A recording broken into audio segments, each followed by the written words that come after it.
Sim, agora estamos gravando. Boa noite a todos. Professora Isabela, por favor, suas considerações iniciais. Passo a palavra a você. Não, é só dar uma boa noite a todos mesmo, agradecer mais uma vez a oportunidade de estar com vocês e desejar a todos uma ótima aula e bons estudos para nós. Posso começar, então? Por favor. Página 37 no meu livro, A Recusa. Algumas pessoas julgam que, se tomarem os pais dessa maneira, poderá infiltrar-se nelas algo de mal que receiam, por exemplo, um traço dos pais, uma deficiência ou uma culpa. Então, também se fecham ao lado bom dos pais e não tomam a vida em sua totalidade. Muitos que se recusam a tomar completamente seus pais procuram compensar essa carência e, então, talvez busquem a realização pessoal ou a iluminação espiritual. A busca dessas metas não passa, neste caso, de uma busca secreta do pai não tomado ou da mãe não tomada. Contudo, quem rejeita seus pais, rejeita a si mesmo e sente-se, na mesma medida, irrealizado, cego e vazio. O que é especial? Existe, porém, outro ponto a considerar. É um mistério, não posso justificá-lo. Mas quando falo disso, deparo com um assentimento imediato. Cada indivíduo percebe que possui também algo de único, que não pode derivar de seus pais. Precisamos concordar com isso também. Pode ser algo leve ou pesado, algo bom ou algo ruim. Isso não podemos discriminar. Seja o que for que alguém faça ou omita, apoie ou combata, ele foi tomado a serviço, querendo ou não. Vivemos isso como uma tarefa ou como um chamado que não se baseia em nossos méritos nem em nossa culpa. Por exemplo, quando se trata de algo pesado ou, talvez, algo cruel. De uma forma ou de outra, fomos simplesmente tomados a serviço. As boas dádivas dos pais. Nossos pais não nos dão somente a vida. Eles também nos nutrem, educam, protegem, cuidam de nós, dão-nos um lar. E é adequado que tomemos tudo isso tal como recebemos deles. Então lhes dizemos: eu tomo tudo com amor. E é claro que isso faz parte. Eu tomo com amor.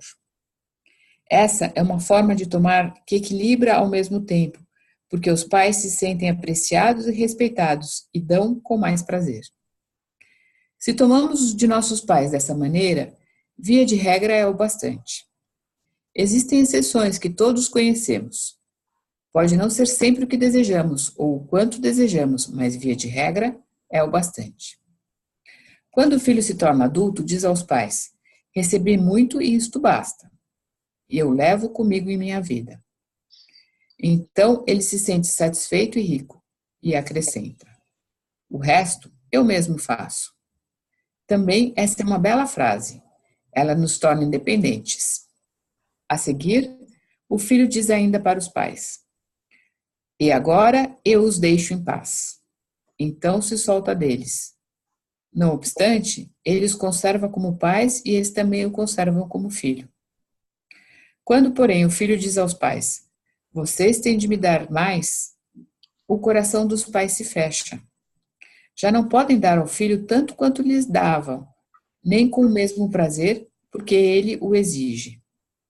O filho, por sua vez, ainda que receba algo, não consegue tomá-lo. Caso contrário, sua cobrança cessaria. Quando um filho insiste em sua exigência aos pais, não pode se tornar independente, pois sua cobrança o prende a eles.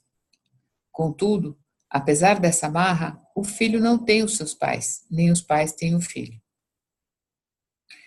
O que é próprio dos pais.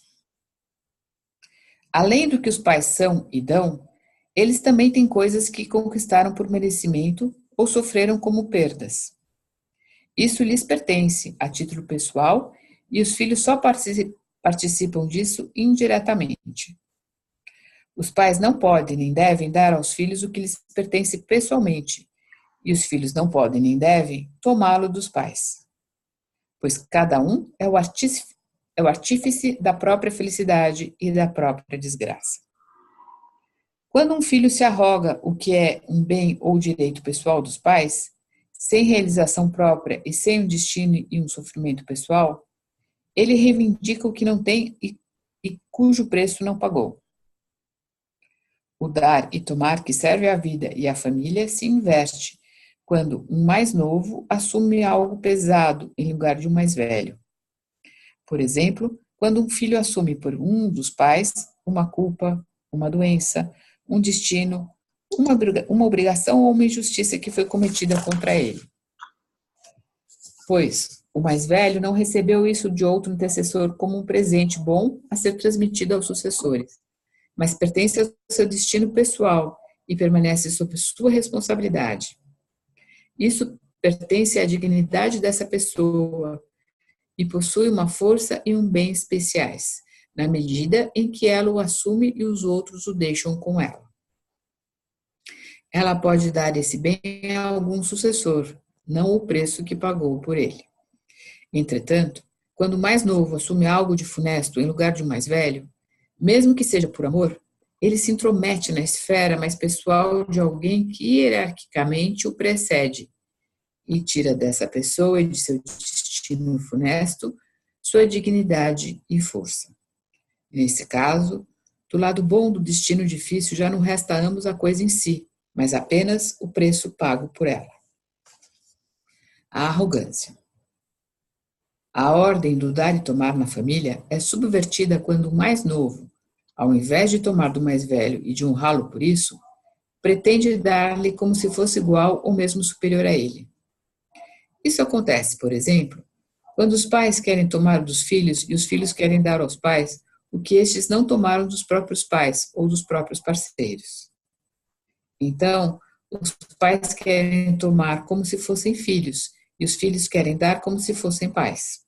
Com isso, dar e tomar, em vez de fluir de cima para baixo, tem de fluir de baixo para cima, contra a força natural. Porém, essa forma de dar, como um riacho que quisesse subir as montanhas ao invés de descê-la, não alcança a sua meta. Há pouco tempo, tive num grupo uma mulher que tinha o pai cego e a mãe surda. O casal se completava bem, mas a filha achava que precisava cuidar deles. Então fiz a constelação da família como costumo fazer quando quero trazer à luz coisas ocultas. Durante a constelação, a filha comportou-se como se fosse ela a grande e os pais os pequenos. Porém, a mãe lhe disse: "Isso com seu pai eu posso resolver sozinha." E o pai lhe disse: "Isso com sua mãe eu posso resolver sozinho.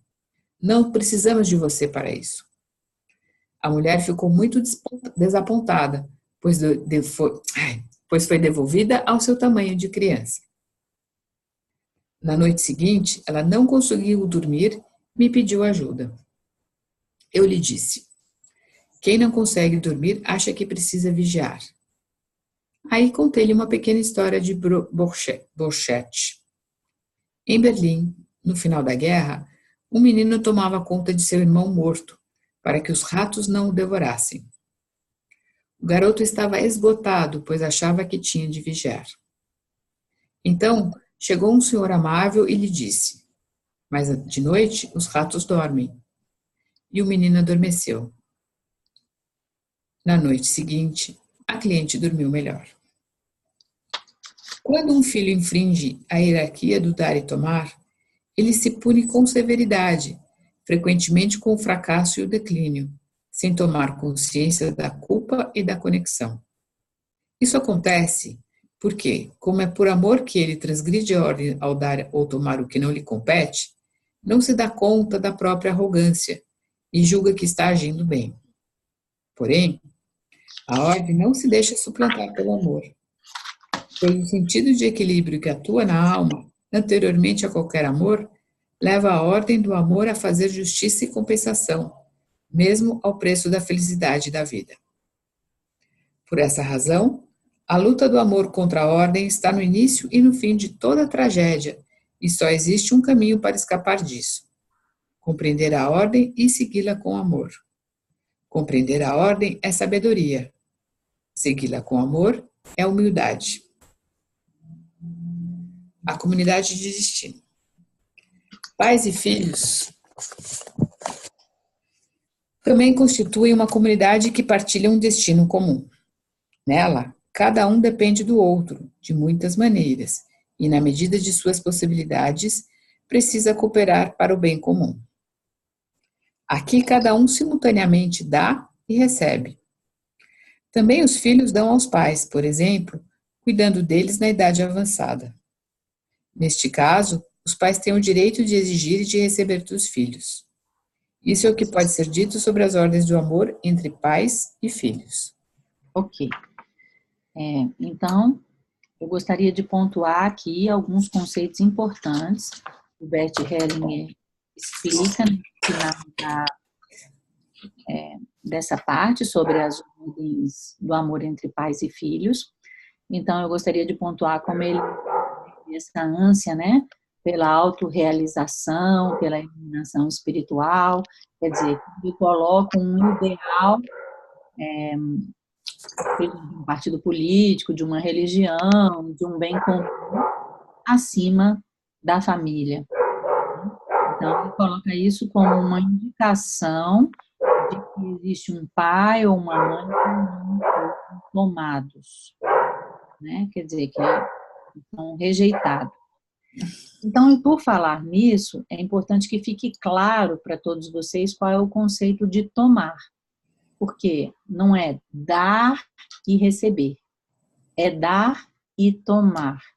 Então, o que é o tomar? Não é o tomar no sentido que a gente tem tradicional de pegar algo roubado.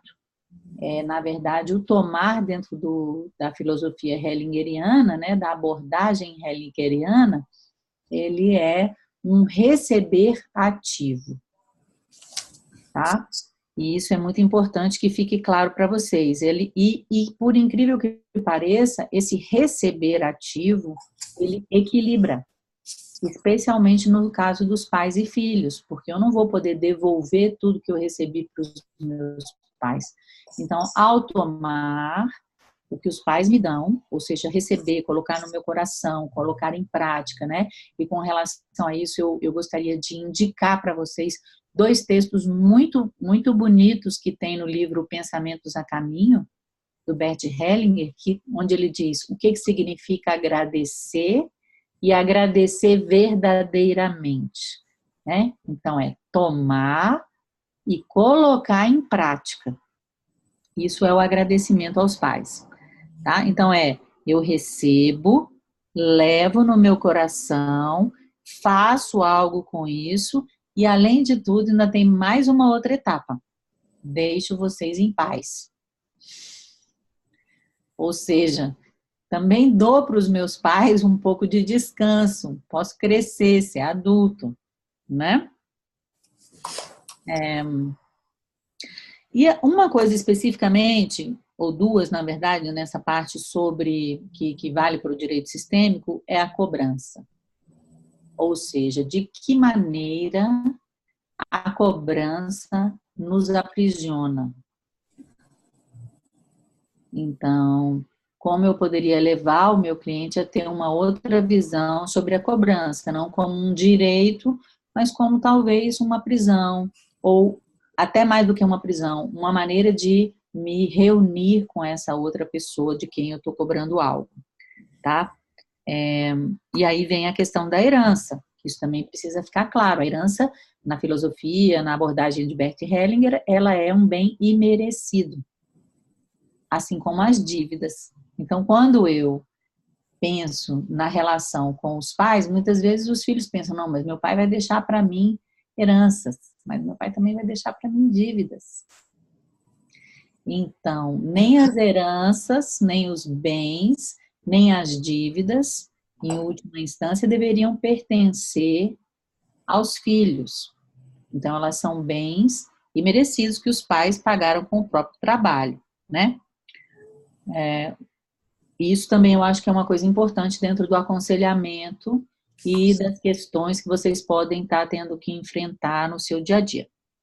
Outro conceito importante é essa ideia que acontece na inversão da hierarquia entre o dar e o tomar, que vem através de um amor cego, de um amor inconsciente, né? Se vocês observarem ao longo da literatura hellingeriana, existe a ideia do amor à beira do abismo, o amor cego, o amor que vê, o amor do espírito.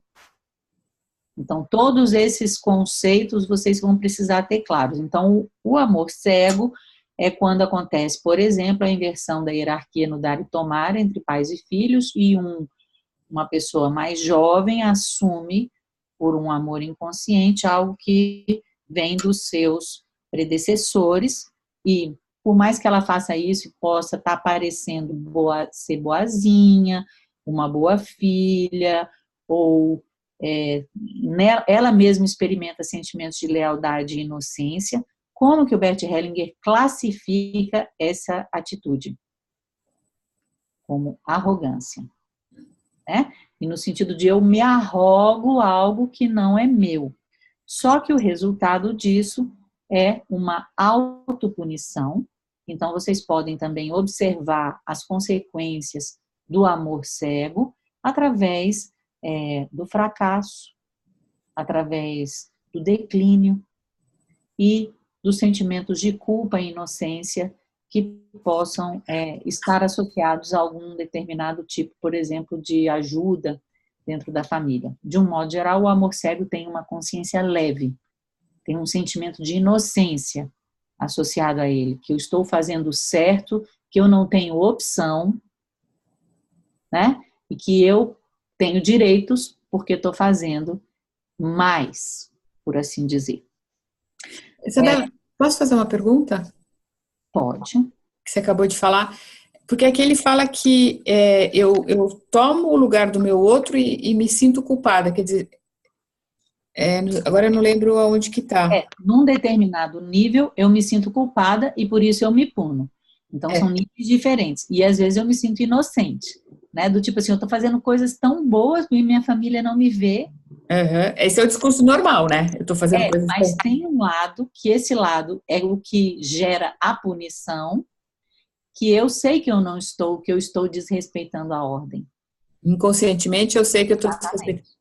Então, eu sei que eu estou desrespeitando a ordem, então eu me puno com o fracasso, com a doença, com o declínio, né? Então, sempre é necessário vocês analisarem a dinâmica da culpa e da inocência. Porque uma pode aparecer em primeiro plano e a outra está atuando, como é que eu posso dizer? Essa desordem hierárquica vai gerar alguns efeitos na vida da pessoa, porque a partir do que a gente aprende é natural ter saúde, prosperidade, bons relacionamentos, né? Uhum. E antes de eu continuar respondendo ali, eu só gostaria de terminar de trazer para vocês algo importante, que é essa história que o Bert Hellinger conta acerca da insônia, né? Que ela também é uma metáfora do que está acontecendo na alma de uma pessoa através da arrogância. Ou seja, eu me arrogo, por exemplo, no caso do menino, o lugar de quem vai cuidar de um morto. Meu irmão morreu, né? Ou eu vou cuidar de algum fato difícil da família. Eu me arrogo esse lugar, e isso é extenuante, que é um outro fator que vocês podem observar. Qual o grau de esgotamento que uma determinada situação induz. E, como vocês sabem, ao longo da literatura hellingeriana, ele conta muitas histórias. Então, aproveitem também essas histórias no trabalho de vocês. E olha que coisa mais linda. Compreender a ordem e segui-la com amor, né? O que significa? Compreender a ordem é sabedoria. Segui-la com amor é humildade. E só para finalizar essa parte, antes das considerações, das perguntas de vocês, um outro conceito importante. Marquem aí no livro, que é o conceito de comunidade de destino. Quem faz parte da família, quem faz parte da comunidade de destino. Então, ele vai agora na sequência explicar quem faz parte da família E a comunidade de destino são as pessoas da família, de laços biológicos, e são todas essas pessoas com as quais eu compartilho fatos importantes da vida. E que, de uma certa maneira, são as pessoas com as quais eu estou dentro do rio e estou sendo conduzido por essa correnteza, né? E a comunidade de destino tem essa ideia também, esse outro conceito importante que está correlacionado, que é ser tomado a serviço. O que significa ser tomado a serviço? Quer dizer, por exemplo, eu não sinto que eu tenha outra opção a não ser estar fazendo o trabalho. Digamos, Sofia, por exemplo, tem todas as condições, né? A nossa diretora tem todas as condições para estar tendo uma vida maravilhosa, aposentada. E ela fala, eu gostaria de estar fazendo outra coisa, mas por um outro lado eu sei que eu também não tenho opção. Estou sendo tomada a serviço de construir algo no mundo. Então, todos nós, dentro dessa compreensão hegeliana, somos tomados a serviço por esse destino que compartilhamos com a nossa família, com a nossa comunidade de destino. Então, agora vamos ver se tem alguma pergunta. Temos sim. A Gabriela pergunta, mas se os pais desejarem dar a herança aos filhos, é possível na constelação familiar, embora os filhos não mereçam? Os pais podem fazer o que quiserem com a herança. Podem dar para um filho a herança todinha, não dá para nenhum outro filho. Isso eu estou falando dentro do princípio dessa abordagem. Nós vamos ter que conciliar o que diz essa abordagem com a lei do nosso país ou com aquilo que foi determinado por todos os instrumentos legais que possam ter sido constituídos, né? Então, o trabalho ver a herança como um bem imerecido e poder receber aquilo que for determinado pelo pai, independentemente do fato de ter sido mais para um irmão ou outro, ou nada para mim. Seria essa a ideia que, por exemplo, poderia e deveria estar na orientação de um caso de herança. Ok. Sem mais perguntas. Gabriela disse que entendeu. Ok, então com essa parte agora nós encerramos as ordens do amor entre pais e filhos e vamos entrar agora, vamos ampliar um pouquinho, não é que encerramos, vamos ampliar um pouquinho para o grupo familiar. O grupo familiar. A segunda relação importante para nós nasce simultaneamente com nossa relação com nossos pais. Pois não pertencemos apenas a eles, pertencemos também ao nosso grupo familiar. Juntamente com nossos pais, temos também as linhagens de ambos e pertencemos a um grupo familiar em que elas se unem. O grupo familiar se comporta como se estivesse unido por uma força que liga todos os seus membros e por um sentido de ordem e de equilíbrio que atua em todos da mesma forma. Pertencem a este grupo todos os que essa força vincula e leva em consideração. E deixa de pertencer a ele aquele que não é mais ligado por essa força ou considerado por esse sentido. Assim, é possível discernir, pelo alcance dessa força e desse sentido, quem pertence ao grupo familiar. Via de regra, fazem parte dele o filho e seus irmãos, inclusive os mortos e os natimortos, os abortos provocados e espontâneos. Os pais e seus irmãos, inclusive os mortos, os natimortos e os filhos abortados, bem como os nascidos fora do casamento e os meio-irmãos. Os avós e, algumas vezes, os seus irmãos. Eventualmente, um ou outro dos bisavós.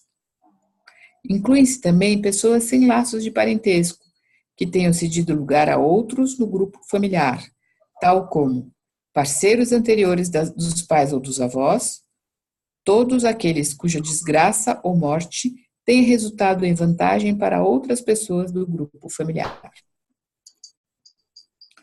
Os laços do grupo familiar. Os membros do grupo familiar são ligados entre si como uma comunidade de destino, onde o destino funesto de um membro afeta todos os demais e os leva a querer partilhá-lo com ele. Por exemplo, quando um filho morre prematuramente numa família, outros irmãos podem querer segui-lo. Às vezes, também pais ou avós podem querer morrer, porque desejam seguir um filho ou neto que faleceu. Ou ainda, quando num casal morre um parceiro, o outro com frequência também deseja morrer.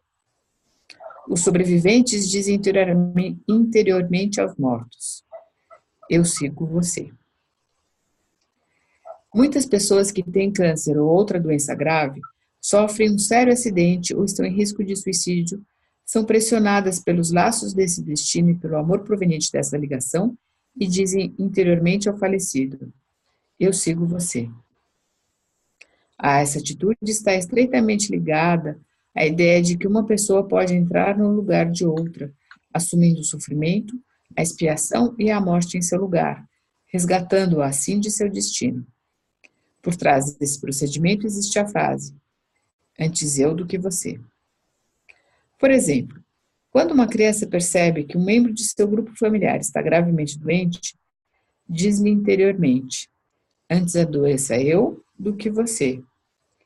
Ou, ao ver que alguém da família incorreu numa culpa grave que precisa expiar, diz-lhe: antes pague eu do que você. Ou ainda, quando percebe que algum parente próximo deseja ir embora ou morrer, a criança lhe diz interiormente: antes desapareça eu do que você. É de notar que são principalmente os membros mais jovens do grupo familiar, e em particular as crianças, que desejam sofrer, expiar ou morrer em lugar de outros. Tal substituição também pode ocorrer entre os parceiros de uma relação de casal. Ainda deve ser observado que esse processo transcorre de modo amplamente inconsciente, não sendo compreendido nem pelos que se oferecem para substituir, nem por aqueles que pretendem ajudar. Mas a pessoa que conhece os laços do destino pode desprender-se conscientemente deles. Nas constelações familiares, esses laços se revelam de forma particularmente impressionante. A completude. Um objetivo estreitamente associado aos laços do destino é a manutenção da completude do grupo familiar. Com efeito, um poderoso sentido de ordem, cuja ação afeta igualmente a todos, exerce vigilância para que todos os membros do grupo familiar permaneçam nele, mesmo para além da morte. Pois o grupo familiar abrange tanto os vivos quanto os mortos, geralmente até a terceira geração, eventualmente alcançando a quarta e a quinta. Por conseguinte, quando um membro se perde do grupo familiar porque lhe recusaram o pertencimento ou simplesmente o esqueceram, existe dentro do grupo uma necessidade irresistível de restaurar sua completude.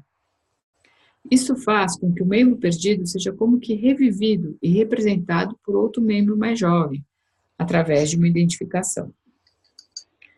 Esse processo também transcorre inconscientemente e recai primeiramente sobre as crianças. Ilustro isso com um exemplo simples. Um homem casado conhece uma outra mulher e diz à esposa: não quero mais viver com você. Se vier a ter filhos com a nova parceira, um deles irá representar a esposa abandonada, talvez dirigindo ao pai o mesmo sentimento de ódio, rejeição e sofrimento dela, ou então afastando-se dele com a mesma tristeza. Essa criança, porém, não sabe que está tornando presente a pessoa excluída e fazendo-a valer. E nem seus pais têm consciência disso. A responsabilidade no grupo familiar. Assim, no grupo familiar, membros inocentes frequentemente são induzidos a responder por membros culpados, e a injustiça que os antecessores cometeram ou que foi cometida contra eles precisa ser reparada e compensada pelos sucessores. E são principalmente as crianças que esta força superior encarrega de equilibrar a injustiça. Isso certamente se liga ao fato de que, dentro do grupo familiar, também vigora uma hierarquia que concede prioridade aos membros anteriores sobre os posteriores, fazendo com que estes fiquem a serviço daqueles e sejam sacrificados em benefício deles. Portanto, no que diz respeito ao equilíbrio, não existe justiça no grupo familiar, no que toca à equiparação entre as pessoas. Direitos iguais de pertencimento.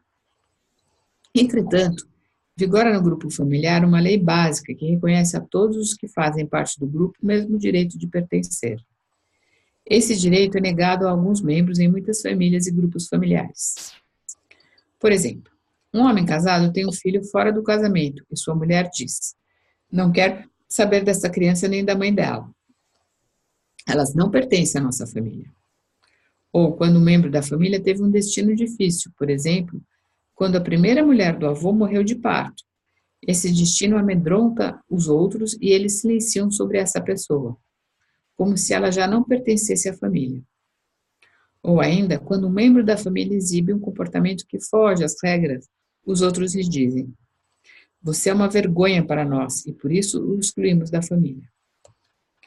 Muitos casos de arrogância moral significam apenas, na prática, que uns estão dizendo aos outros: temos mais direito de pertencer à família do que vocês.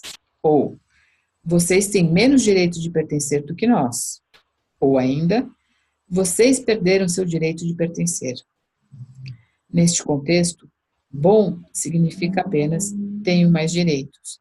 E mal significa somente você tem menos direitos. Muitas vezes, também se nega esse direito a crianças que nasceram mortas ou faleceram prematuramente na medida em que são esquecidas. Às vezes, os pais dão ao próximo filho o nome do irmão falecido, como se dissessem a ele: você não pertence mais à família, temos um substituto para você. Assim, a criança morta perde até mesmo o próprio nome. Quando os membros de um grupo familiar negam a um antepassado o direito de fazer parte deles, seja porque o desprezam ou temem o seu destino, seja porque não reconhecem que ele se deu lugar a outros da família, ou que ainda lhe devem algo, então alguém mais novo, pressionado pelo sentido da compensação, identifica-se com o mais velho, sem que tenha consciência disso e sem que possa evitá-lo. Assim, sempre que se nega a algum membro o direito de pertencer, existe no grupo familiar uma pressão irresistível para restaurar a completude perdida e para compensar a injustiça cometida, no sentido de que o membro excluído seja representado e imitado por outro membro da família. Nesse contexto, sobreviventes de uma família também sentem culpa diante de um membro que morreu prematuramente, como se o fato de continuarem vivos fosse uma injustiça com o morto. Então querem compensar a injustiça impondo limites à sua própria vida, desconhecendo a razão por que o fazem. Ok. Vamos dar só uma paradinha, porque tem aí duas perguntas. Sim. Antes de dar aqui a palavra para quem é? A Márcia. Porque os bisavós eventualmente são considerados? Isso. Então, essa descrição que Beth Hellinger faz do grupo familiar é a descrição clássica. Nesse caso, observem que ele começa pela descrição de quem faz parte dos irmãos pela própria pessoa, ou seja, o filho e seus irmãos, vivos ou mortos, abortos provocados e espontâneos, os pais e seus irmãos, vivos ou mortos, natimortos, filhos abortados, fora do casamento, meios irmãos, né? Algumas vezes os irmãos dos avós e um ou outro bisavô. O que é que vai determinar? Vai determinar o destino que essa pessoa teve, por exemplo, se ela causou algum prejuízo para a família, se foi negado a ela o direito de pertencimento, né? Fatos importantes que possam ter acontecido com a pessoa. E observem, existem aqui os laços sanguíneos e os laços existenciais, né? Que são parceiros anteriores ou, né, no caso, todos cuja desgraça ou morte tenha resultado em vantagem para outras pessoas. Então, ele coloca que isso pode acontecer até a quarta ou às vezes quinta geração, mas quem também já acompanha o trabalho do Bert Hellinger há muito tempo, observa que, por exemplo, num trabalho que ele cita num outro livro, que ele já foi até a oitava geração, encontrando o reflexo de algo grave que acontecia no presente. Então, isso aqui é uma orientação clássica. Depois, na sequência, ele fala sobre os laços no grupo familiar, né, onde ele vai, sem citar exatamente o conceito, ele está falando do emaranhamento que acontece na transgeracionalidade, ou seja, esse processo de identificação, de arrogância de uma pessoa mais jovem com alguém que veio antes, e também ele cita, que depois ele vai falar novamente em outras partes do livro, em outras publicações, as dinâmicas do fracasso e do adoecimento, das dinâmicas que estão presentes nos emaranhamentos, que são, por exemplo, eu sigo você e antes eu do que você, que obviamente não são frases que são ditas conscientemente, mas são dinâmicas profundas que nós, como consteladores, como ajudantes, temos que, de uma certa maneira, estar atentos de que maneira essa pessoa está repetindo um destino, de que maneira essa pessoa está se colocando no lugar de outra e assumindo dela algo que não lhe diz respeito. O que eu acho interessante de vocês observarem é que isso pode acontecer na comunidade de destino, ou seja, um parceiro pode assumir algo do seu companheiro, tá? E isso não é algo tão evidente, muitas vezes. Gostaria também de fazer uma leitura complementar, ou sugerir, Sofia, eu acho, isso a gente precisaria procurar, porque foi durante essa leitura que eu me lembrei, que no livro Colores del Talento, existe uma explicação muito boa, bem específica, sobre os tipos de emaranhamento. Identificação, parentificação, quer dizer, uma descrição desses tipos de emaranhamento, tá? Então, eu vou me comprometer aqui de buscar essa referência realmente desse livro e, caso seja, compartilhar com vocês, porque pode dar uma ajuda para vocês entenderem a classificação dos vários tipos de emaranhamento. Eu tenho emaranhamentos do princípio do pertencimento, emaranhamentos do princípio da hierarquia e emaranhamentos do princípio do equilíbrio. São emaranhamentos distintos, já classificados, inclusive. Tá? Ok. Então, outra coisa que eu acho muito, entre aspas, chocante, mas que também é muito importante para vocês, é essa ideia de que não existe uma justiça, entre aspas, transgeracional. Ou seja, quem veio antes tem mais direitos. E aí eu acho que caberia uma reflexão de vocês como alunos de como é que isso... Como é que vocês percebem isso? Eu gostaria de ouvir quem pudesse falar sobre esse assunto. E responder aqui as perguntas e as considerações. A Larissa falou, professora, essa parte para mim é muito difícil. Eu perguntei a Larissa aqui pelo chat se ela quer falar sobre essa parte, eu abro o áudio ou a câmera. Enquanto ela responde, tem uma pergunta da Uli. Quando os pais dão o mesmo nome do filho morto ao próximo filho vivo, eles não lhe roubam o direito de um nome próprio, como se esse próximo filho não tivesse direito à própria identidade? Onde ele, que veio depois, é o excluído? Ele vive também um pouco o destino do outro, sem ter direito ao seu? Sim, sim. Ele também é um excluído. Eu posso excluir, a exclusão ela pode ser feita de diversas maneiras, né? Esse irmão que veio depois, ele também é excluído, e o outro também não vai ser incluído dessa maneira, porque não vai ser incluído através de uma outra pessoa. Isso não é isso que acontece, ele só vai ser incluído através dele sendo ele mesmo, né? E a exclusão, ela pode acontecer, por exemplo, pelo esquecimento, não se fala mais dessa pessoa, ou se fala mal dessa pessoa. Olha aí as nossas reclamações, as nossas fofocas cotidianas, os nossos comentários, quer dizer, de maneira que eu fico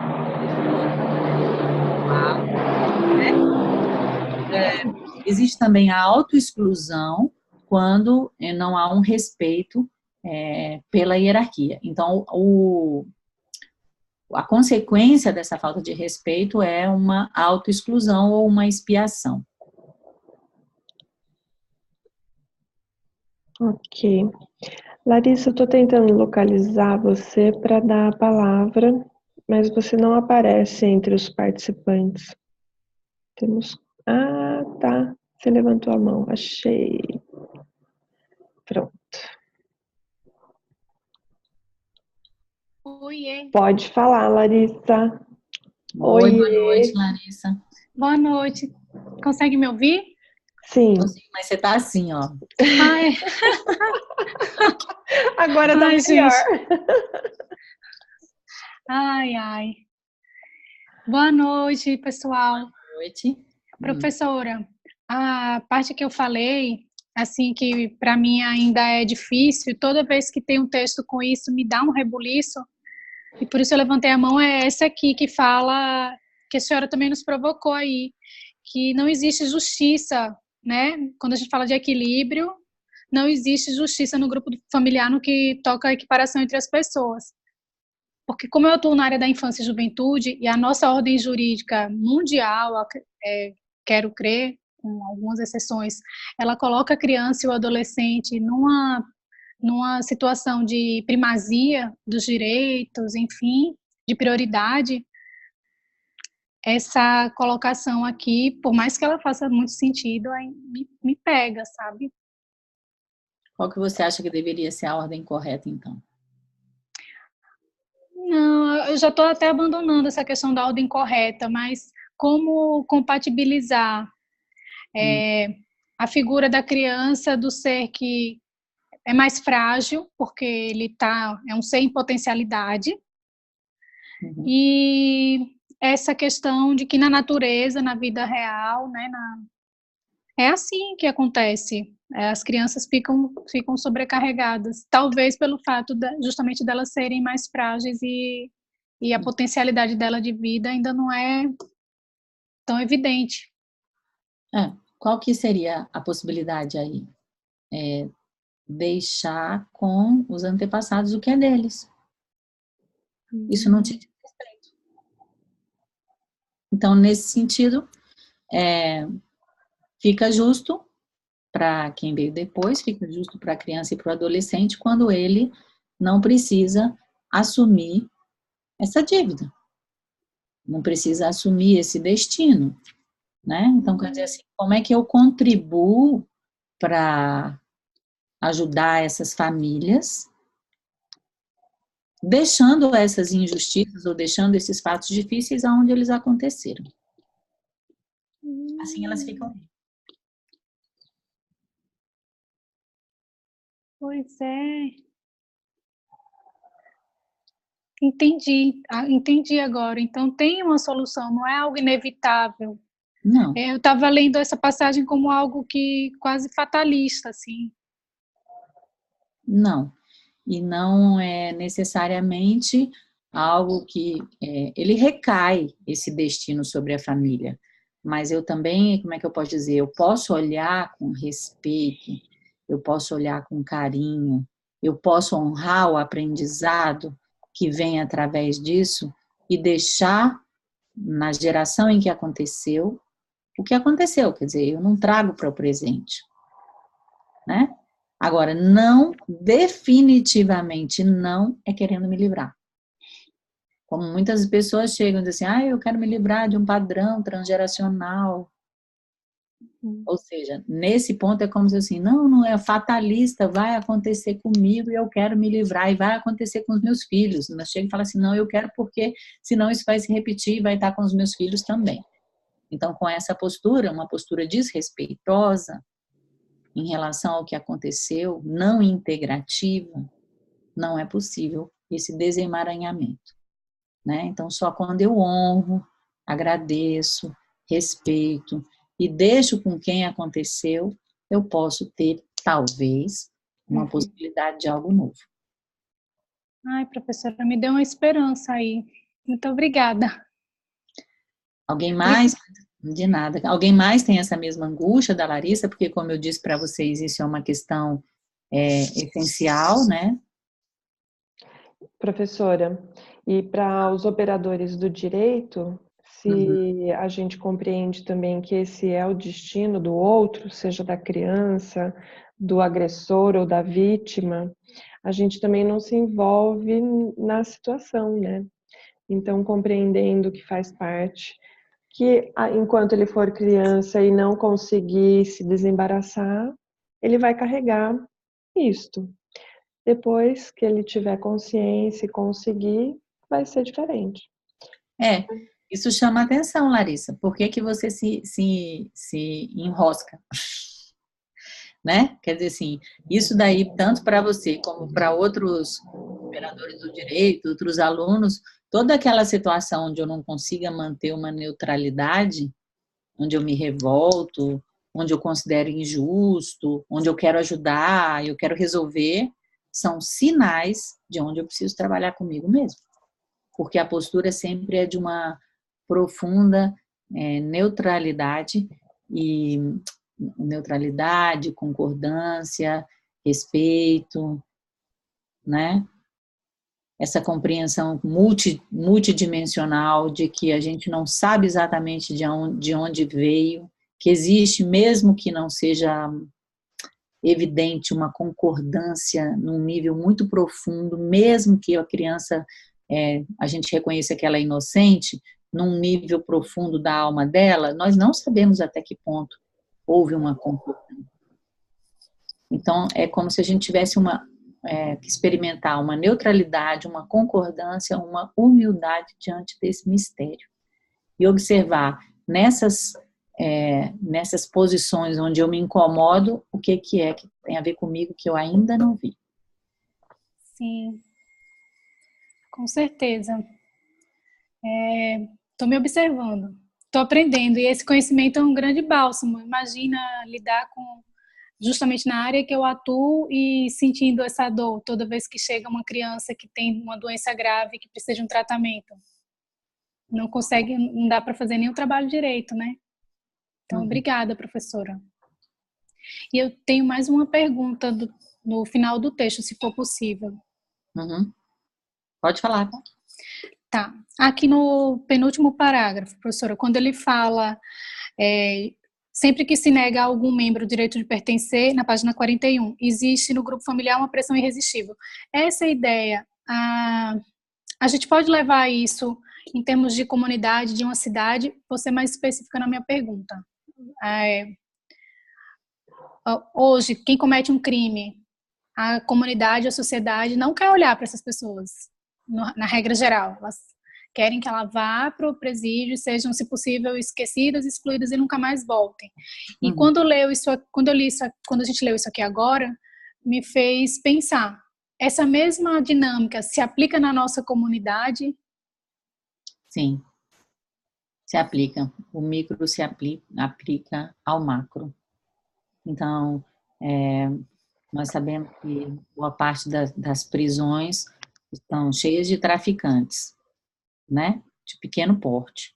Então, mais de 60% das prisões são crimes relativos ao tráfico. Quem quer olhar para o problema do tráfico, né? Então, é preferível fazer, entre aspas, por exemplo, um combate à substância, do que observar que atrás da substância tem usuários, que tem pessoas com dificuldade de sustento, né? Como eu falei no congresso, essa experiência que foi feita pelo Carl Hart, que é um neurocientista da Universidade de Colômbia, mostrando que ao invés da pessoa usar o crack, ela preferia ganhar dólar.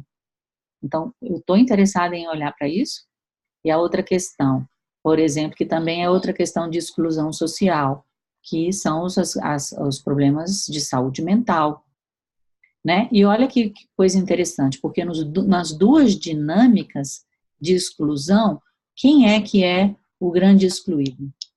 Que foi o grande excluído que gerou a dinâmica do abuso de substâncias e que gerou os problemas de saúde mental? Quem?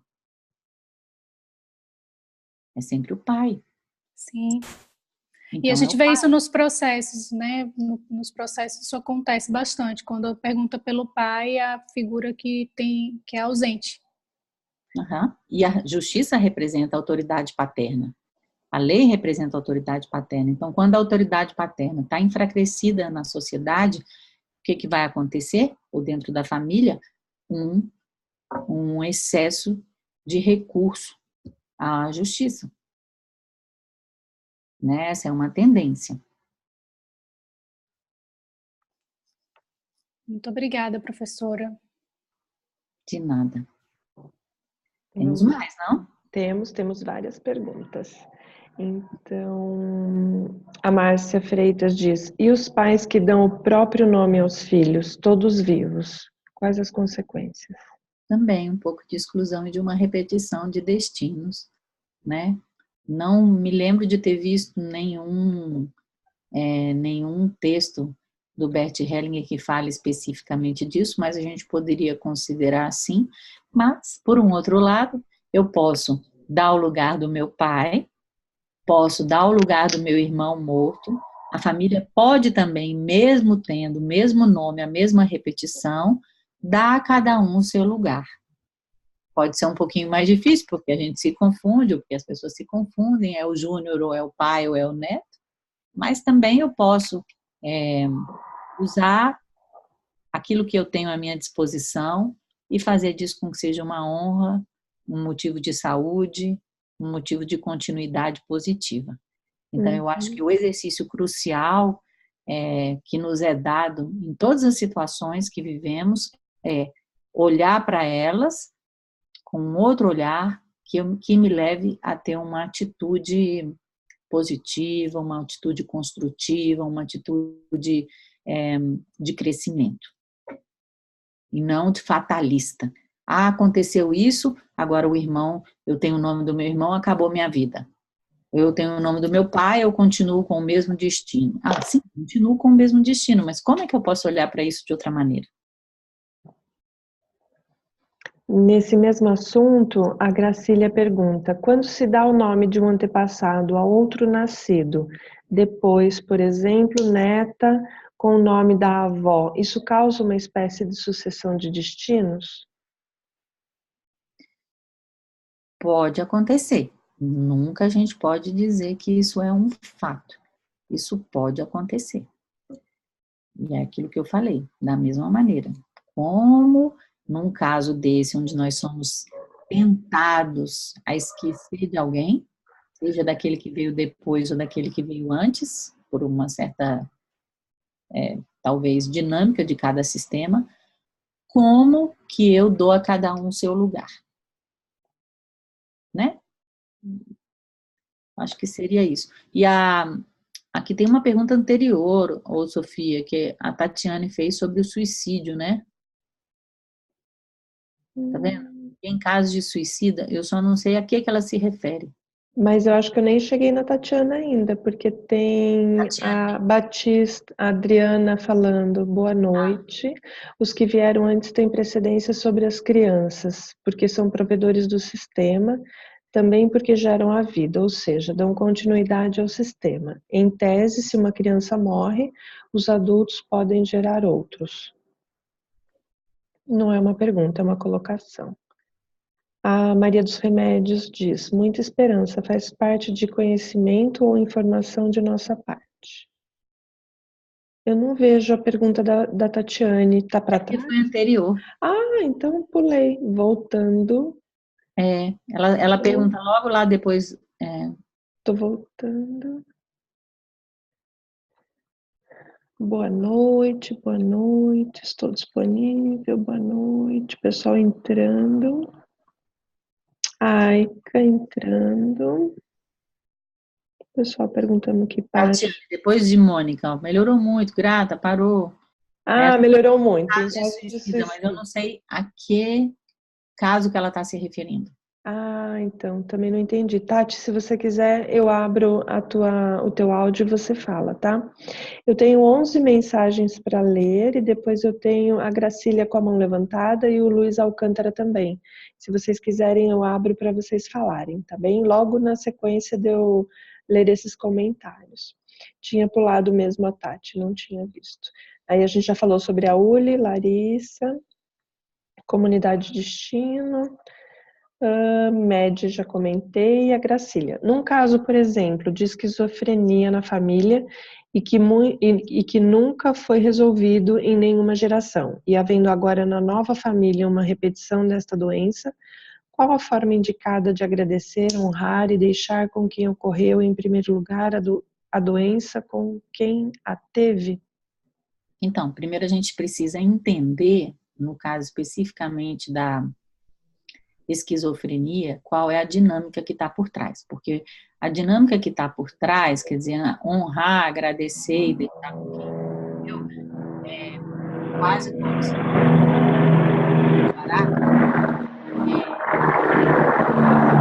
para quem essa pessoa olha, para quem ela ama. Então, honrar e agradecer ao assassino e à vítima. Né? Porque a dinâmica que está por trás da esquizofrenia é uma dinâmica de um assassinato que, de um modo geral, aconteceu dentro do seio familiar e pode até ter sido segredado.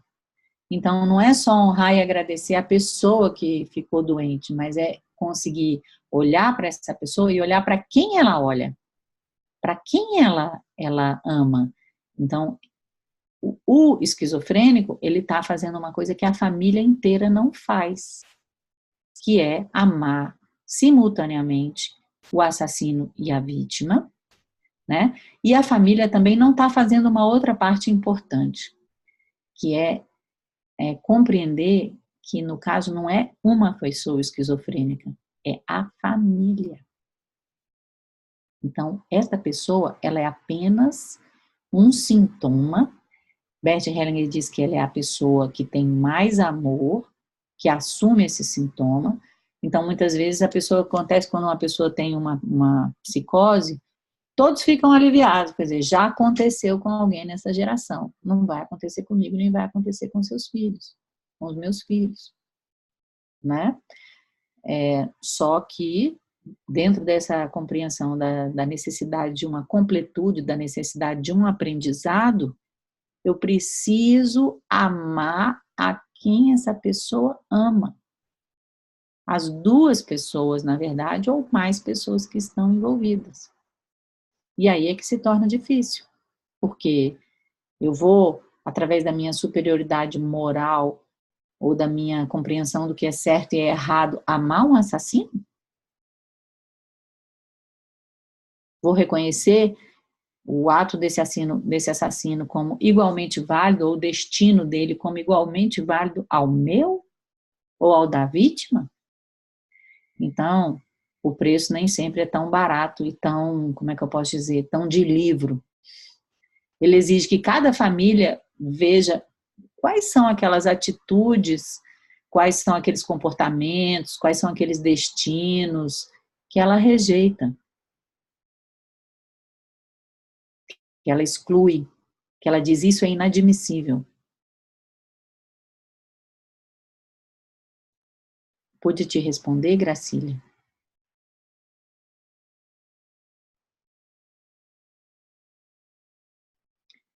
Ana Sofia, seu áudio está fechado.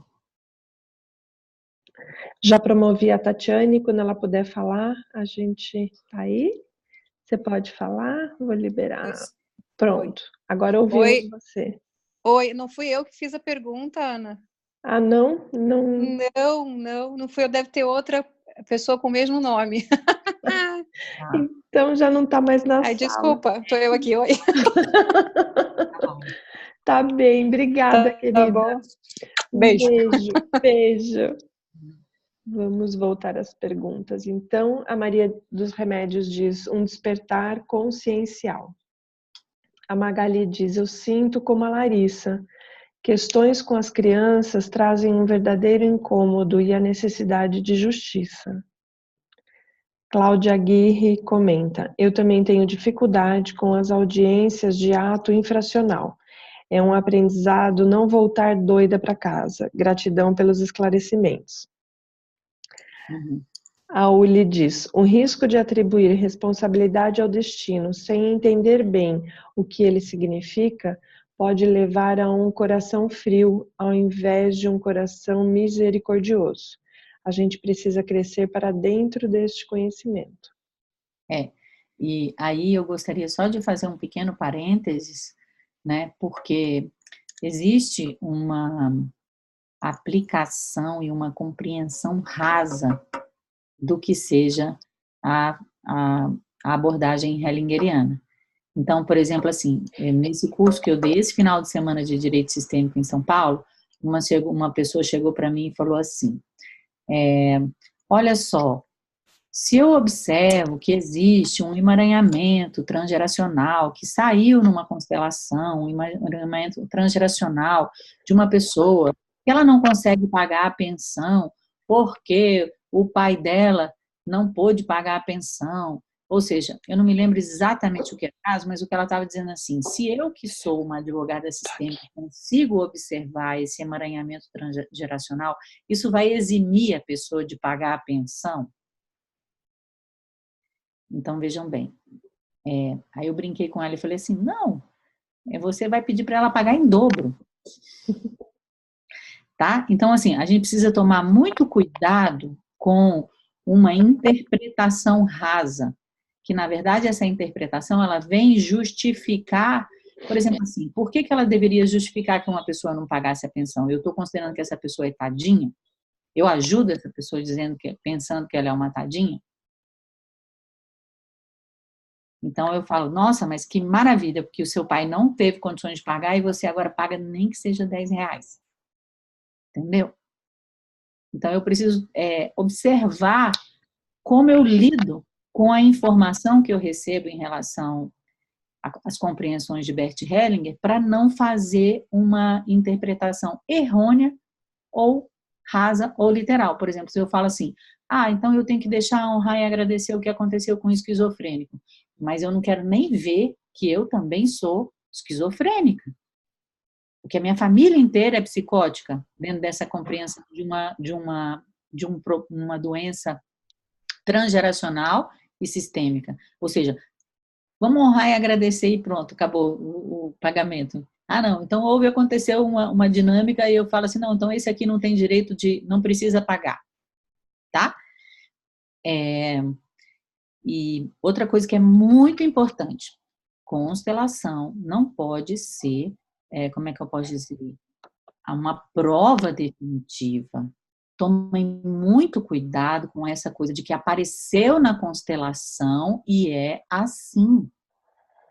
Tá? Por exemplo, já aconteceu comigo de uma pessoa que tem que ela foi fazer uma constelação, o constelador disse para ela, o seu pai não é esse, você faça um exame de DNA, a pessoa, antes de fazer o exame de DNA, briga com a mãe, briga com o pai, faz todo um alarde dentro da família e quando ela faz o exame era o pai dela. Então, eu tenho que olhar com muito cuidado, com muito respeito, com muita humildade com as informações que aparecem numa constelação, tá bom? Hoje em dia eu já não sei mais com quem exatamente aconteceu, em que momento, se aquela pessoa que está sendo representada, inclusive, continua sendo a mesma pessoa que eu coloquei inicialmente, tá? Então eu tenho que ter muito cuidado. O Fernando diz, em relação aos primos, podem, em alguma situação, fazer parte da família na abordagem hellingeriana? Eu acho que sim, Fernando. Em alguma situação é possível. Por exemplo, digamos que exista um laço existencial. Existam, por exemplo, um caso de abuso sexual entre um filho, um abuso de poder, um abuso financeiro. A gente não pode determinar de uma maneira tão estanque. Precisamos olhar caso a caso. A Michele está dizendo que a Tatiane é ela. Já já eu te promovo, então, Michele, para você poder falar, tá? O Luiz Alcântara falou que levantou por engano, acabei te promovendo, se você ainda quiser falar, eu abro o seu áudio. Elô diz, aqui não aparecem todas as questões, que chato. Ah, sim, Elô, porque algumas pessoas estão falando só para mim e para a professora, então vocês não conseguem, é necessário que na hora de escrever no chat, coloquem a seguinte mensagem, all playlists and attendees, senão as outras pessoas não conseguem ler. A Gracília disse que sim, muito elucidativa a sua resposta, professora. A Mônica disse, não ouço mais nada, o que faço? Mônica, você estava ouvindo e deixou de ouvir, provavelmente é uma questão técnica do teu equipamento ou da internet. Para nós aqui o áudio permanece bom. A Elô diz, muitas dessas mensagens não aparecem. O Hamilton diz, sim, Elô, nem todas as perguntas conseguimos ver. A Mônica disse que para ela o som... Eu só gostaria de falar. Eu só gostaria de falar uma coisa que eu estou vendo aqui nas perguntas que eu não respondi, que me chamou a atenção e que eu gostaria de promover caso a pessoa queira falar, que eu acho que é a Cláudia, que ela falou assim, eu também entendi que eu vou voltar doida para casa. Então, o que é que realmente te incomoda? Tá? Eu acho que se você quiser falar, eu acho que isso poderia ser um aprendizado para todos, porque me parece que existe um ponto comum nessas dificuldades que vocês enfrentam no dia a dia com relação à profissão, que é esse sentimento de injustiça e que vai precisar ser visto caso a caso em relação à história pessoal, mas eu acho que qualquer compartilhamento que vocês façam nesse sentido pode ser muito esclarecedor para todos. Então, se a Cláudia quiser falar sobre isso, seja bem-vinda. A Magali diz, perfeitas as colocações, gratidão pelos esclarecimentos. O Hamilton coloca, Isabela, no curso no final de semana, a aluna também perguntou se a pessoa não recebeu de seus pais, não ficaria ela livre agora de pagar a pensão ao seu filho? Sua resposta foi excelente, como agora você fez. O caso era isso, só que eu não contei exatamente porque eu não me lembrava, né? Mas é mais ou menos isso. Querendo justificar a minha fraqueza de hoje por algo que aconteceu no passado. Não, é o contrário. O Fernando agradece, obrigado, Isabela. A Cláudia falou que quer falar, eu vou te promover então. A Tatiane diz, sobre o peso nas audiências, posso contribuir. Adriana, a Cláudia, deixa eu promovê-la. A Cláudia e a Tatiane e quem falou sobre o suicida. A Cláudia Chaves ou Cláudia Aguirre? Cláudia Aguirre. Promovida está. Olá, Cláudia, Oi. tudo bem? Tudo.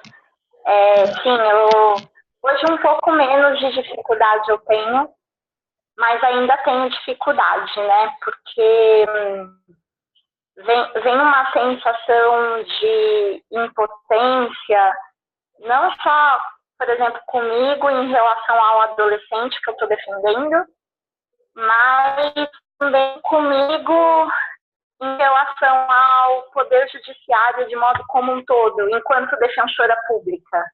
Né? Eu acho que tem um jogo de espelhos assim, dentro de mim em relação a isso. Porque aí eu até consigo enxergar claramente a situação de vulnerabilidade, muitas vezes, já na entrevista, principalmente com os aprendizados do curso, às vezes eu, por um instante, assim, eu capto uma repetição de um padrão ou de alguém que está excluído na família, que aquele adolescente, por exemplo, que se meteu em drogas, tá se identificando. Tipo, até por sabe assim, vem a informação, né? E a partir dessa informação e o que eu vejo, que eu me conscientizo disso da parte do adolescente, por um outro lado vem uma impotência diante do Poder Judiciário, porque a gente vê o quão distante o Poder Judiciário está de compreender isso de uma maneira mais ampla e de efetivamente, digamos assim, conceder um acesso à justiça, mas que considere a pessoa, sabe? Assim, não somente o que está na norma, né? E a gente sabe também que o Poder Judiciário é muito conservador. E aí disso vem, então, essa impotência minha enquanto defensor perante o sistema de justiça. E confesso que eu, pessoalmente, tenho algumas questões que eu estou trabalhando no sentido de, diante dessa impotência, me sentir meio patinho feio da justiça, sabe? Do tipo, putz, será que nunca essa voz vai ser ouvida? Né, desse outro olhar vai ser ouvido pelo juiz, pelo promotor, ou juíza, ou promotor, enfim. E foi muito interessante vir esse tema agora, porque eu estou passando por um momento institucional absolutamente difícil, assim, de eu estar sendo cerceada por requerer melhorias para o meu órgão de atuação. E estou fazendo esse trabalho sem me colocar, sem querer me colocar numa posição de vítima ou numa posição de impotência. Enfim, acho que vem tudo junto. Vem uma situação de impotência em relação ao adolescente, vem uma situação de impotência em relação ao sistema de justiça, e mais esses dias uma relação de impotência dentro da própria instituição. Então, estou aqui no desafio de ampliar essa visão, né? E a partir disso ter uma atitude de centramento mais além, entendeu? E as palavras da professora casaram aí, caíram como uma luva e eu estou aqui digerindo. E agradeço o espaço de estar compartilhando. Então, obrigada, Cláudia, por você estar compartilhando. E eu gostaria de pontuar que você repete muitas vezes o sentimento de impotência. Então, aonde você, como criança, experimentou esse sentimento de impotência, ou uma outra pessoa pode ter experimentado, não para o sentido de você falar, aconteceu isso, então está se repetindo. Mas no sentido de você poder ter um caminho para o seu trabalho pessoal. Né? Aonde foi que eu experimentei impotência? Por um outro lado, da onde vem a força? O sentimento de potência. Da onde vem? Da onde vem? Eu acho que independentemente, eu tenho refletido sobre isso. Eu acho que vem, talvez, de um trabalho de aceitação de tudo aquilo que foi e de tudo aquilo que é. De maneira simples, eu posso te dizer que vem do pai. Então, o caminho realmente, eu sou impotente diante da minha necessidade, do meu amor em relação ao meu pai. Então, tem um lado da impotência que é do tipo assim, eu me sinto impotente, eu me sinto fraco, mas tem um outro lado da impotência que é a rendição. Eu realmente sou impotente diante de você, papai, ou diante do destino, ou diante... mas uma outra leitura da impotência, que não é uma leitura que enfraquece. É uma leitura, também não é uma leitura que aceita. É uma leitura que, como é que eu posso dizer, olha com admiração. Nossa, como você é grande, Justiça. Então, assim, tem algo grande, tem alguma coisa, quer dizer, é esse sempre o convite que a Hellinger Ciência nos faz. E eu posso te dizer que esse ponto que você coloca, eu me lembro uma vez do Bert Hellinger, eu até comentei nesse final de semana também, que o Sami costuma comentar, de que ele se sentia impotente em relação aos processos, porque os processos eram muitos processos, que não acabava, que não resolvia. Aí o Bert Hellinger virou para ele e falou assim, olha, eu vou te contar uma coisa, os processos se resolvem por si mesmos. Então, que bom que eu sou impotente, porque eles têm medo. Se eu sou potente a ponto de depender de mim, que peso. Por outro lado, quando eu me torno impotente, falo, não, tem algo maior que atua aqui. Qual é a minha parte? Eu cumpro a minha parte da melhor maneira possível. Entende? Nossa, até chorar. E aí eu vou te dar uma outra dica. A mim me emocionou muito quando agora na Alemanha eu descobri o meu papai dentro do meu coração e falei também com os alunos esse final de semana. O amor do pai é igual à batida do coração. É igual. Todo dia trabalhando pela família, ganhando sustento. Eu tô me sentindo, confesso, assim, vulnerável. Quando você fala de, pô, diante do sistema judiciário, né, tem algo grande ali, né, que eu tenho que honrar. E você falou do pai e estou fazendo uma lição de casa com a autoridade, sabe? De aceitar lugares de autoridade, né? E de acolher isso.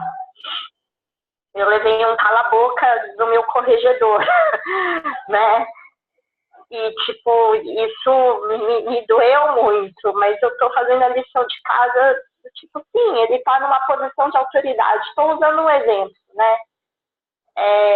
E falo isso, pelo amor de Deus, sem desmerecer a minha instituição, minha chefia institucional, porque são o que são, eles estão fazendo o papel deles, né? Eu até consigo compreender.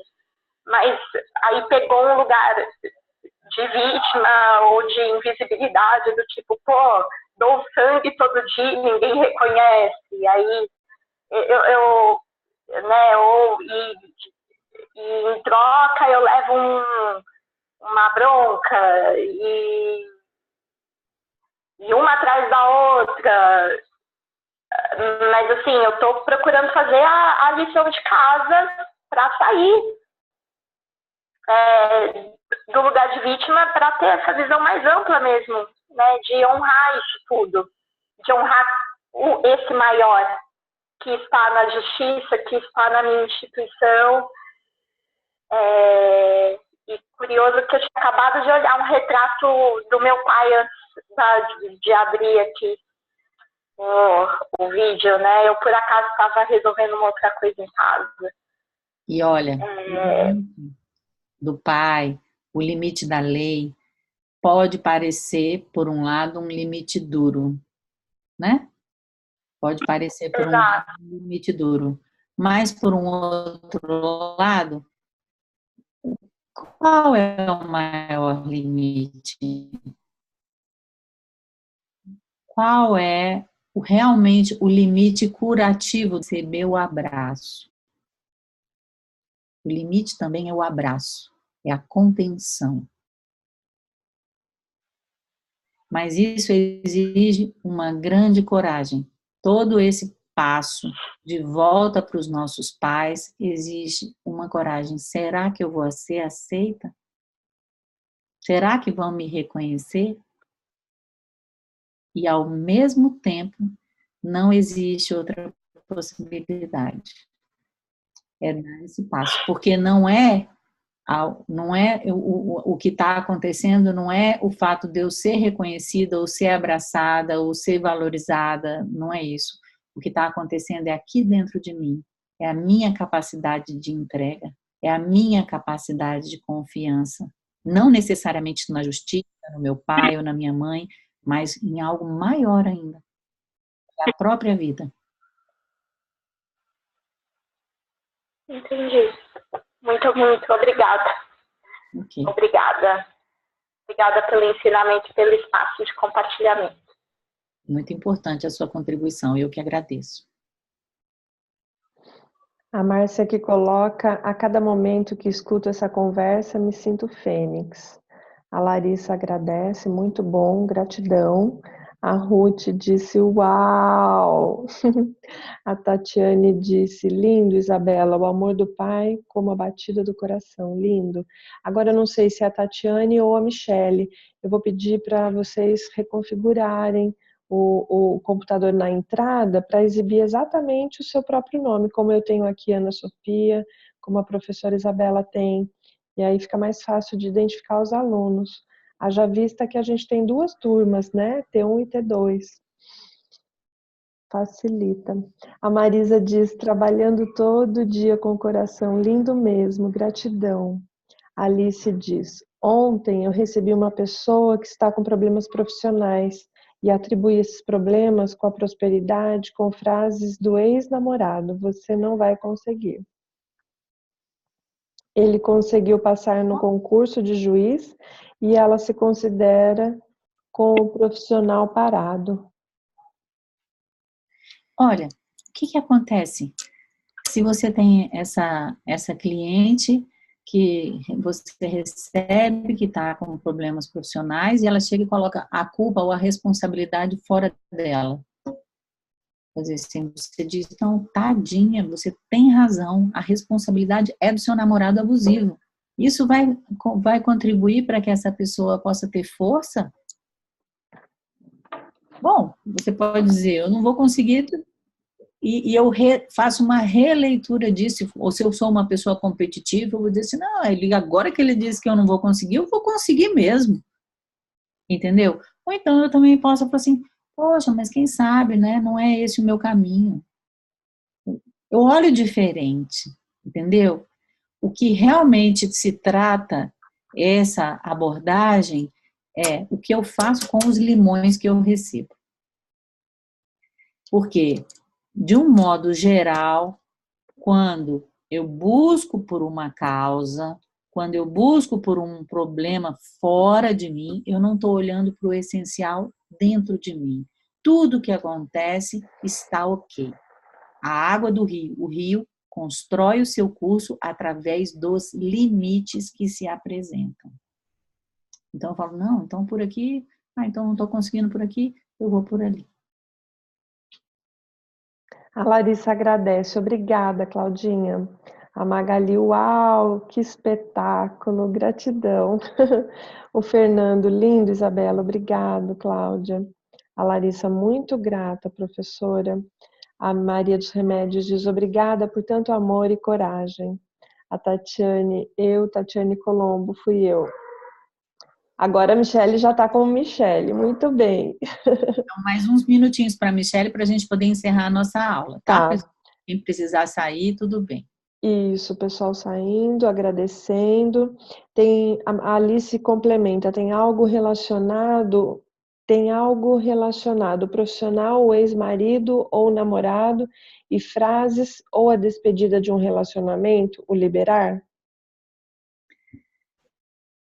Como é que eu posso te dizer, Alice? Eu poderia dizer que essa ideia de que frases sanadoras, frases que liberam, elas são antigas. Aqui, o mais importante é que você, como uma ajudante, consiga alcançar essa compreensão. Depois, a frase, a ação, ela vai surgir. É como se você pudesse dar, em primeiro lugar, no seu coração, um lugar para esse namorado, para essa frase, para essa situação. Começa por você. E, de alguma maneira, se você não está conseguindo em relação a esse namorado, aonde foi na minha família que eu experimentei essa injustiça, que eu acho que a outra pessoa que foi a culpada. Uhum. Tá? Então, eu acho que mais do que você descobrir comprar um livrozinho de frases sanadoras, frases acusativas, etc., e o que eu posso aplicar, é outra coisa. Aí no chat a gente tem vários agradecimentos e parabéns. E eu não vou ler todos por causa do adiantado da hora. Queria passar a palavra para a Michele fazer a colocação, pergunta, dúvidas. Bem-vinda, Michele. Obrigada. Deu um PT aí, né? A professora acabou respondendo, era mais sobre o caso de suicidas, porque as pessoas têm um preconceito muito grande quando tem suicidas na família. A gente é sempre como uma maldição, alguma coisa, as pessoas olham, aquilo ali nossa, a família tem muito suicídio, uma maldição. Mas fulano é assim, mas também na família dela tanto de gente aproximação. Então, é uma coisa que fica mesmo. E a pessoa que casa com uma mulher, por exemplo, onde a família dela tem recorrentes casos de suicídio, acaba sendo olhada meio diferentona, assim. É um meio de exclusão também, né, professora? E muito grande. Isso pode influenciar nos filhos do casal? Tudo depende da atitude que você tem. Então, quando você tem essa atitude de gratidão por poder participar dessa família da maneira como ela é, seja com presença de suicidas, de esquizofrênicos, de falidos, de outra religião, de outro partido político, do que quer que seja, quer dizer, tudo depende de uma postura interior. O que a Hellinger Ciência nos faz é nos levar da consciência restrita para a consciência espiritual. E dentro da consciência espiritual, absolutamente tudo é igualmente válido, tem o mesmo direito de pertencer. Então, é fácil e lindo dizer na teoria, mas na prática, como que eu lido quando eu me sinto excluída ou mal falada por exemplo, me casar com um homem cuja família tem muitos casos de suicida? Eu falo, para mim é uma honra de coração. Eu agradeço o preço total e que eu tenho agora a oportunidade de pagar e de contribuir. Entende? É assim, é tomar isso tudo. E como é que posso dizer? Inclusive, dar um lugar no coração para essa pessoa que ainda tem uma consciência restrita, que ainda não entendeu, porque ao fazer isso, você já dá a ela a oportunidade de ampliar a visão. Aí você pode dizer, nossa, mas eu nunca tinha pensado nisso. Eu sempre pensei que era uma honra. Verdade. Obrigada. Eu posso dar outras desculpinhas e outras razões. Você tem, eu vou dizer, sempre 1000 possibilidades. A questão é quando eu tomo um ponto de vista como sendo algo fixo e representativo da realidade, a verdade. Então, eu faço o quê? Eu amplio. Tem essa possibilidade mais 1 milhão de leituras sobre esse mesmo fato. Entendi. Tranquilo. Obrigada. Obrigada a todos que participaram. Temos 47 pessoas na sala. Foi incrível a aula. O pessoal aqui cheio de elogios, professora. E eu concordo plenamente. Uma aula maravilhosa. Estou assim, sem palavras. Obrigada. Eu que agradeço mais uma vez pela oportunidade, pela confiança de cada um de vocês, da Hellinger Schule e da Inovare, por estar me dando esse espaço de poder estar explicando um pouquinho, compartilhando um pouquinho do que eu sei do trabalho. Ok? Até a semana que vem. Até.